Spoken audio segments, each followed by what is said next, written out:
Okay. Hi guys, welcome to my channel if you're new here, and if you've watched my previous videos, welcome back. Guys, please don't forget to like, share, comment and subscribe. Would really appreciate it, and it would really help our channel out. Ino kuchinga mizai pano ni mufaru. Iwe, like and subscribe. What he said. So in this video, we're talking about all things pregnancy, my experience, first trimester, second trimester, baby moons, push presents, everything, you name it. All the stuff I didn't know about, but yeah. Okay. Exactly. I've learnt. Yeah. So that's what we're talking about in this video. I think it's important to highlight that we wanted to make this video because our son just turned 2, and this is just going down memory lane and just remembering our first pregnancy. It was really special to us. We prayed for a baby boy, and God blessed us with such an amazing little human being. Yeah. And yeah, that's all I can say. So yeah, I guess this video is for him. You know, when he's older, he can look back and just watch this. And it is, and I mean, going into your first child, you may not know what to expect, or I certainly didn't. It really has been positive, and it's gone quickly, hasn't it? It has been a journey. So briefly, I'll just talk about how we found out. So I was working from home. Obviously, we had been trying for my baby boy, our baby boy, and I was expecting it, I guess. Not really. No. Okay. I think it's because I'm so in tune with my body. I knew something was up, and I was like, I already had pregnancy tests, everything. So before we had our son, I had already started planning, like saving for baby stuff and maternity leave, which is really important. You need to plan ahead and save up for, because the maternity pay is not great in England and stuff. So I was like, you know what, I need to prepare myself. So I had pregnancy tests ready, and I was just feeling off. I was like, something is not right. And my period was like 2 days late. And Mitch was at work. I was working from home. And I was like, I cannot wait. I need to find out now. And then I took the pregnancy test, and it came out positive. I literally was shaking. I don't know what to do. I'll insert the video. I'll see if I can insert it. I don't know if I'm brave enough. But yeah, I actually have footage of the reaction. I was by myself and I screamed. I cried. I was in shock. It was just mixed emotions. And I couldn't wait for you to come back home so I could tell you, because like I said, guys, I'm a planner. Like when it comes to certain things, I try to plan. So with Mitch, I wanted to tell him a certain way. So you like to play the guitar, right? Yeah. And I got you a plectrum, a wooden plectrum, because you like wood and whatever. And it was engraved. What was it saying? Well, the thing is, what you said is I'd had the worst day at work ever. Yeah. And I was like exhausted. And I'd just come home, I wouldn't go into it. It was just absolutely terrible. I came home and I was like, I don't want to do anything. I'm not cooking. So, I was planning on cooking. We're going out. Yeah. And then you said, I got you a gift. And I'll never forget this. I'm not really good at receiving gifts. Thinking she'd actually got me a gift, I said, whatever it is, I don't want it, take it back. Yeah. So I'm a gift. Thinking, 2 years down the line, or 2.5 years down the line, I'm like, ooh, that doesn't sit too well with me. Yeah, I'm a gift giver, guys. And I knew Mitch is not really into gifts, but I didn't care. This one was going to be special. Yeah. So it was engraved. I think it said, "Hi, Daddy" or something. Yeah. And I put it in a gift box, a gift bag, and the pregnancy test as well. Yeah. So I was upstairs. You came in, and I called you to come upstairs. I said, I got something for you. And you said whatever you said. I was downstairs, whatever. I've been upstairs talking to you. You didn't say anything. Then I went downstairs. You called me back. I got you a gift, and I was, whatever it is, I don't want it. You bought me something. Take it back. You bought me something expensive. We don't need. Take it back. Yeah. So I was like, just come upstairs. Come and see what I got you. Yeah. And then you came upstairs, and then I showed it to you, and it was a special moment. Yeah. And it was just the beginning of a journey. Yeah, I would say. I was completely shocked. Shocked, yeah. Yeah. You were really excited. You were really happy. Oh man, yeah. Yeah. You can insert the picture of when I've got a picture of us just posing with a little plectrum. Yeah, I do have the video, but that's sentimental to us. Yeah. So I won't be releasing that one. So just the pictures, fine. Yeah, just the pictures. And so after that, it was the wait. Obviously, you have to wait before your first appointment. So I booked it, and we couldn't wait to find out what was going on, whether it was actually, you know, real. And whilst I'm going through all this, I had horrible morning sickness. Yeah. I had fatigue. Sorry, I shouldn't laugh. Sorry, but yes, you did. Some of the stories came to my mind there. You know. Yeah, my first trimester was not great, so we just had to wait for the first appointment with the doctors. And I think before the first appointment, we actually went privately to get a scan. Yeah, we did. Yeah. Yeah, and they confirmed it. We got a little scan, and yeah, it was really special. It became quite real because obviously before you have your first appointment, you're like, is this really happening? Is this real? Are we sure? Obviously, yeah, we were sure. But yeah, and that confirmed it. And then we had our official doctor's appointment. Yeah. And then it was so hard to keep it from family because I speak to my mom and sister every day.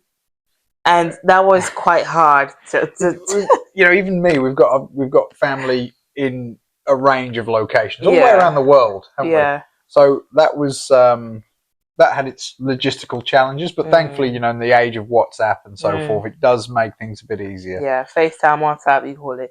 So we told your family first, right? Because obviously they are in this country. Yeah. And my family's all over. If you watch my previous videos, you already know this. So they came over, and like I said, guys, I do like a little bit of a surprise, you know. So I got little gifts for them. I didn't just want to tell them, oh, we're having a baby. So I got little gifts. It was cards, I think. And your mum came, your sister came, and your partner. And yeah, we gave them the cards. Oh my life, they were so excited. Oh yeah, they were so happy. Yeah. So after that, we had plans to go and see your dad and stepmom. It was my birthday. So it was my birthday, and I said, look, you know, so I dressed up like I was getting them a gift for my birthday. Is that what you did? Okay, is that what I did? Okay. Yeah, just I can't believe they bought. I can't believe they bought that, but okay. But like it was like that was on like I think the Thursday or Friday, I think, and then on the Saturday we were going to go and see my dad, and yeah, that was nice. Yeah, it was nice when you know. So it was like you'd want to tell everyone on the same day, but because you want to tell them face to face, and my dad lives. My dad and my stepmom were you know really important to me that they were told like face to face. They live about 3 hours away. They live about 3 or 4 hours away. Yeah. But I mean, we kind of ruined their weekend because that's their anniversary weekend. I know, we did.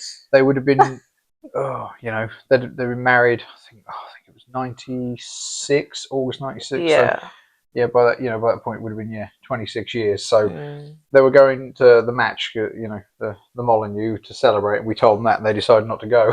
Stay with us we instead. absolutely ruined it. Yeah, but we got gifts for them as well. Yep. And now for my family, I didn't want to tell them over the phone. Yeah. And lucky enough, we were going to Cape Town for my uncle's birthday. It was like a family reunion / birthday. Yeah. And we're going to be out there for like a week, I think. So we're going to pass through Johannesburg, which is that's where some of my siblings live. So I was going to tell them the news there, and then tell the rest of the family in Cape Town. So that didn't work out because why not? Because after Cape Town, they were going to go to Zimbabwe. Yeah, they're going to go to our homestead. In Mashingo.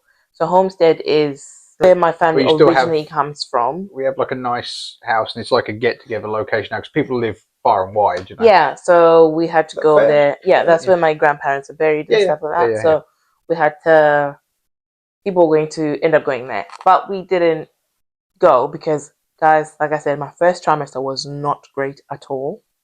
I was poorly. I had horrible morning sickness. Fatigue was killing me. I couldn't keep anything down, not even water. And I didn't know. Unfortunately, some lady, trigger warning, took her life because she was pregnant and she had horrible morning sickness. Seriously? Yeah, just recently. Yeah, It just came out in England as well. That must have been a lot more to it, but that is just horrific, really. It is horrific. It can really affect your mental health and stuff. Wow. And I didn't know that you could actually speak to your doctors about it and, you know, get medication or whatever, because I tried different things. It was quite bad. But anyways, not that bad, but yeah, it was bad. So I was like, I can't make it. I can't go to the homestead because that is a long journey, and I wasn't explaining why. So I was on the phone, random Saturday actually. That's we what were I was looking getting at. for. Yeah. I was at a timber yard. I had this before having children and life becoming hectic for both of us. So I had this idea that I was gonna build a fitted wardrobe and do it all myself, you know. So actually in the city, I was just getting out the car. Yeah. And I heard you say most of it in Shona, and then you just blurted it out, and I was like, "Is this? When did that become a?" The thing is, I was on the phone to my mom and sister, and they were putting so much pressure on me. Like, why are you not coming? It'll be fun. Everyone will be there. I was like, guys, I can't come because I'm pregnant. There was a moment of silence. No. There was a moment of silence, and then my mom was like, what? Are you pregnant? Obviously, my language. Are you pregnant? Yeah. And my sister was like, you're lying. You're lying. There's no way. No.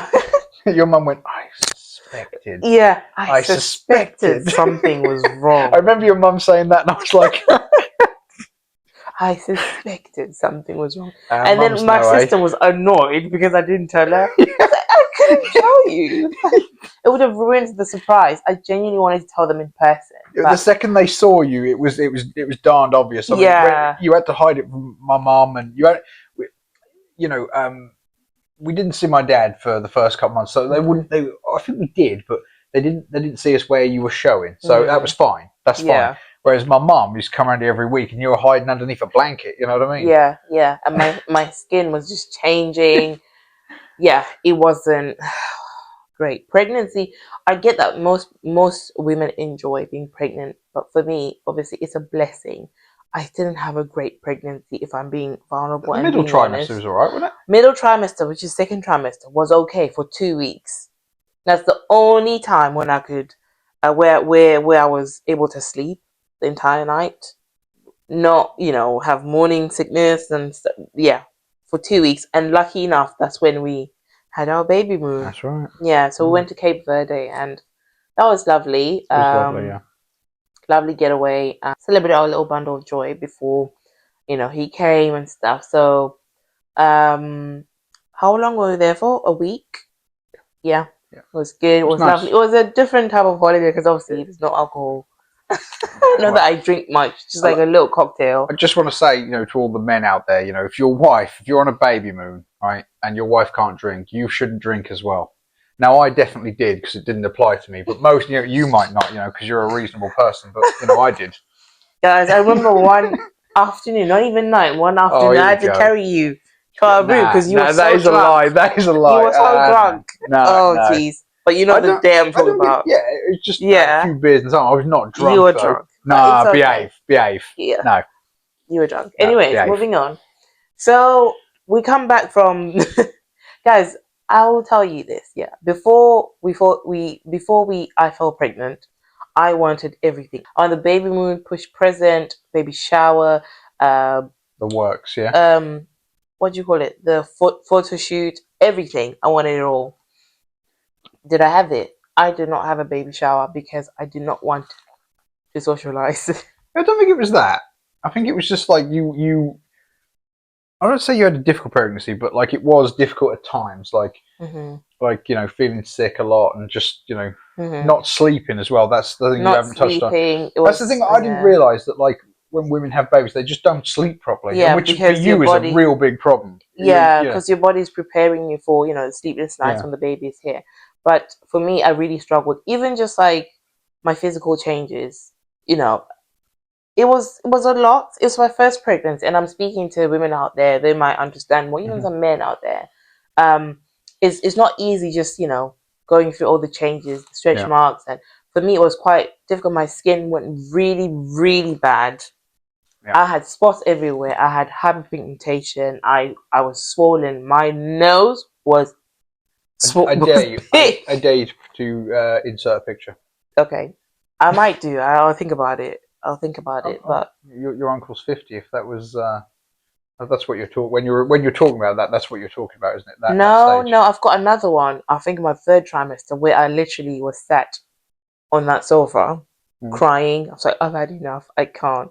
I was so big. I was swollen. I was heavy. And talking about the third trimester, I was overdue, right? Yeah. And that in itself was a lot. Anyways, before I get into the third trimester, so talking about baby showers, I remember people at work, bless them, they arranged something for me, like an afternoon tea type of baby shower thing, just to celebrate before I went off for maternity leave. And I was so happy about it. But then the time came. God, I think I cancelled like a week before because I was just not feeling like myself.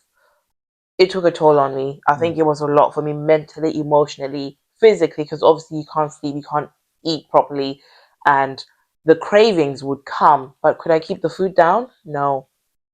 You want to tell the story? So I was craving spicy food. I was craving Nigerian food to be hang on specific. before you get into that. Do you remember being in the Chinese when we had the what do you call it, vermicelli noodles? And you bet they better be spicy. Yeah, I really wanted. And that's not like food. Vongai to get upset about stuff like that. I was like, oh Yeah. man. And we went to one dear. pub, and I was really craving a cheeseburger. I forgot about I was craving a cheeseburger. a specific one that you like. Yeah, and they didn't serve it that particular day. They didn't have it. I was like, what am I going to eat then? And there was like creamy stuff, like a creamy sea bass, whatever, or creamy chicken. Yeah. I didn't want that because that would give me like heartburn. I was like, no, I want my cheeseburger. You got upset a I lot. got upset. I was so upset. But yeah, cravings were difficult. I wanted spicy food, salty food, all the unhealthy things. Guys, I would wake up at like 3 a.m. and I would have peanut butter porridge. Oh, I couldn't eat that at the best of times. Gross. Peanut butter oatmeal, like oats. That was my go-to because I couldn't sleep. And I was like, oh, let me just go downstairs and make some food. That's why I gained so much weight during pregnancy. And I wanted Nigerian food. I was like, I want something spicy. Can you get me, pick it up from this lady? I've ordered it already. You just need to collect it after work. You want to continue the story? So I said I was working on site in Norwich, and it was blisteringly hot that day. So again, probably not comfortable for a pregnant lady who's feeling sick all the time. And I was it was Friday, and the lad said, "Come to the pub," and I said, "Well, I'll come for a quick one with you, shifty one on the way home." And I said, "I'll because I've got to go pick up some Nigerian food, which I like Nigerian food." I said, "Okay, I'll pick it up. I'll go to." I had the address. I didn't even look at it. And then while I'm sitting there, you text me and said, "She's closed up now. You're too late." I was like, "Hang on a minute. I thought it was like anyway. There's some sort of mix up." I said, "She goes. She'll meet you. I don't know. Oh, is it outside the Spice shop? Spice Lounge. I can't describe where it is in Norwich. So I was just there, stood on the street, looking side to side, looking for who's going to bring me some food. Then this lady pulls up in a car. She's got like 3 kids in the car. And she went, "Are you Mitch?" I went, "Yeah." And she went, "Here's your food." I went, "Oh, thanks very much," And then I got it home. And I was like, "Okay." And you were really looking forward to it. I was waiting for it all day. I'd been messaging her all day. She was so patient with me. Oh my God. Yeah. And so when you got home, I was like, oh, I cannot wait to have my food. Yeah. So I eat. Guys, I tell you, I think I took good food as well, it was so good. I think I took about 2 bites or 3. I think you had a bit more than that, but you must have done from the amount,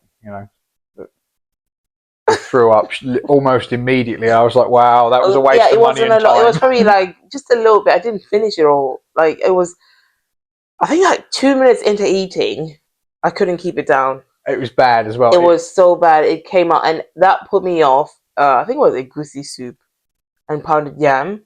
Yeah, I like pounded yam. I like pounded yam. Yeah, so that threw me off. I couldn't keep that down, and that was a waste. And I ended up throwing away the rest of the food, which wasn't cheap. It was very nice. It was lovely. So after all that, ended up throwing it away.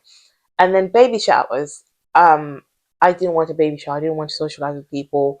I was feeling a bit You don't when you feel sick all the time, do you? Yeah, and Or all the tired. body changes as well, the physical changes. You don't, you just feel like, I felt so ugly, if I'm being honest. I didn't feel beautiful. You Oh, know how come people on. say pregnant women got glowy skin? I didn't have glowy skin, guys. I had acne everywhere. It was so bad. It was terrible. Anyways, but that's fine because I was growing up beautiful, baby. Yeah. And the gender reveal, I wanted one. Did we have one? No. See, We that's just. the thing is when I was growing up, there was no such thing as a baby shower.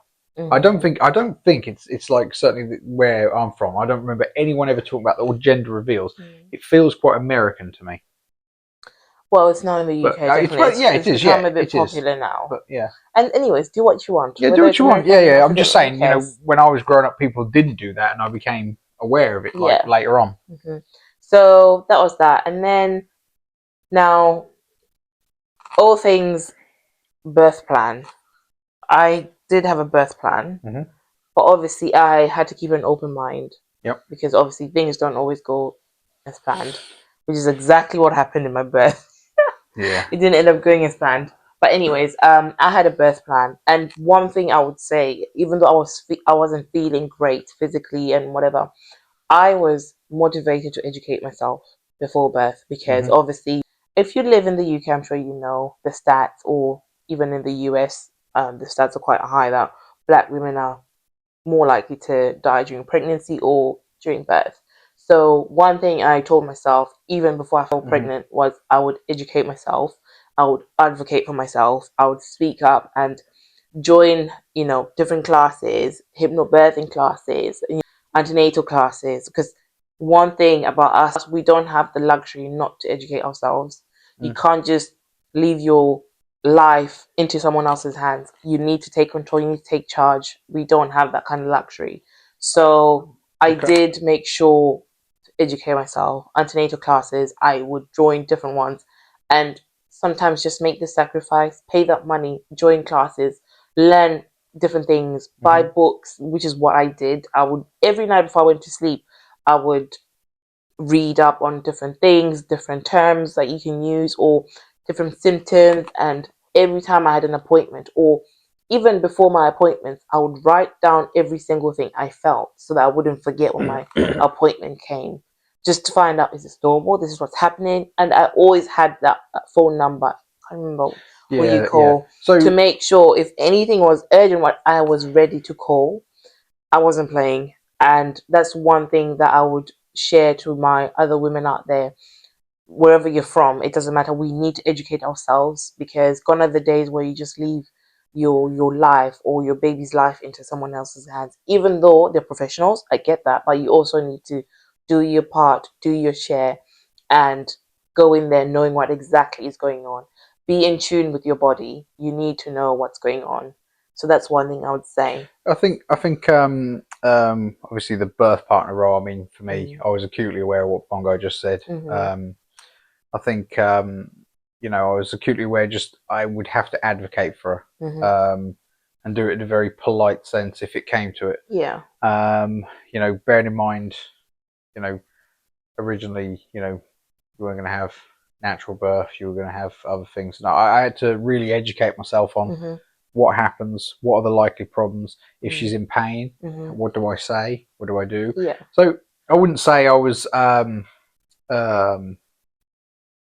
by any standards, understanding what a medical professional, but you do Mhm. have to understand how to advocate for Yeah. your partner, which, thankfully it didn't quite come to anything like that. And, Yeah. you know, Mhm. And one thing I would also say is, there's so many stories out there, and I just advise my ladies out there, please listen to the positive stories. Because one thing I told myself, I didn't want to listen to the negative stories, but hmm stories, pregnancy stories, whatever it is, don't don't waste your energy into that because that will literally affect hmm your pregnancy journey. That will affect your labor and delivery because I believe my labor and delivery went smoothly because of what I was taking in. hmm I would only watch positive stories. Hypnobirthing, if you know what it is all things positivity. The second, and it's okay to tell your, whether it's friends or family, that I only want to hear positive stories, please, because there's quite a lot of fear mongering out there when it comes to birth and labor and delivery. There is a lot. Yes, of course, you need to know what goes on, what could go wrong, but don't just take in the bad things. It's like anything. There's people on the internet who make, you know, they get attention by saying something bad, like, you know, and they will do that about birthing, medical stuff, whatever. You know, for instance, there's a guy I saw on the internet when I was looking at traveling to another country, and what he does is he goes around every country saying it's terrible and all the people are terrible, the culture's nothing, the food's horrible, and never visit that. And that's how he gets his likes. I mean, negativity obviously sells.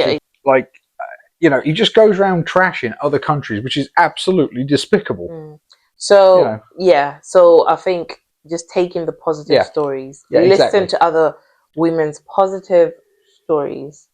And one thing I would also say, prepare yourself. Yes, obviously your body knows what it's doing, but you also need to do the work. What I mean is what you eat, exercises, moving around. I remember my son was overdue. I think people in my neighborhood know me now as the curb walking lady. Oh, don't say curb walking, man. That means something different. What does that mean? Don't look it up, guys. Just don't you were walking with one foot in the gutter and one foot there, so it stretches and makes the baby come. But curb walking means something completely different. Okay, I don't know what it means, but anyways, I was walking on the curb, one leg on the curb, one on the road. So yeah. It's an exercise. It's an exercise just to bring the baby down the canal, and make the head go into position, because his head, a few days before, his head started poking up for some reason. Thanks very much, AJ. You know, that was a real worry to mommy and daddy. Because going back, I was overdue, and guys, I was fed up. I was tired, and I was bouncing on the ball. You had a ball. You had a medicine ball. You were just bouncing. I was bouncing just for him to go down. They tried to do a sweep. It didn't work. So I was like, you know what? Let me just deal with this myself. So we went out for an Indian as well. We had, was it Naga? I don't remember. Yeah, some spicy. It was probably Naga. Naga is spicy, right? Yeah, Naga is very spicy, yeah. I think I had Naga, yeah. Anyways, I had a spicy dish, because obviously you have to try all these different meats and see if they're going to work. But one thing is, drink different teas, drinking like different water. If you need a detailed video, I can do this separately, because I believe it really helped me. Because the second I found I was pregnant, I was literally on it. With what I was taking in, exercises, moving around, and even just like trying to induce labor, I think it helped as well. The curb walking, I think it really helped. Sorry. Walking on the curb really helped. So that was that. So that was the preparation. Birth plan. What was our birth plan? I think I was quite flexible. I just wanted medicine. I can't remember what medicine it was now. I think what your original plan was, you did think about having a planned C-section. I said, do you want to do that? And you decided not. No, that was later on though, when I was overdue. I was like, I wish I had just done a planned C-section, because he would have been here by now, because right now I don't know what's going on. But I think with planned C-section, there's that predictability. Obviously, you know when you're going in, when you're out. But because I was overdue, I was frustrated. But you would have been in hospital. Sorry for cutting you off. You would have been in hospital for a lot longer afterwards. I'm sure. Yeah, I'm sure the healing process takes time, but I don't know. But now part 2. Just quickly, we are going to be talking about my birth story, labor and delivery story. I think that's something that women need to hear, because it's quite positive.